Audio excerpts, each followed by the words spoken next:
Две нови барања за повратни средства од ИПАРД доставија земјоделци во Штипско по пролонгирањето на првиот рок за аплицирање.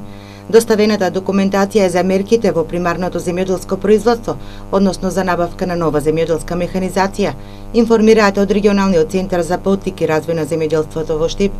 Со последниве бројот на доставени апликации за ИПАРД-2 се зголеми на 13, иако рокот истекува за една недела. И досега најголем интерес земјоделците од овој регион пројавуваа за купување на нови трактори, но овој пат критериумите се построги.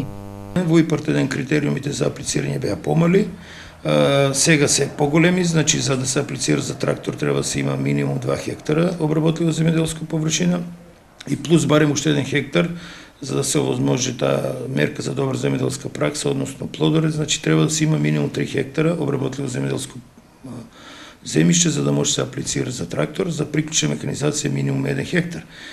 Не е едноставна и постапката за одобрување на средства од оваа програма. По аплицирањето следат контроли на терен, подпишување на договор и исплата на средства, а тоа може да потрае и една година. Со самото аплицирање не значи дека е завршена работата. Тоа е само почеток на работата, поднесување на документи.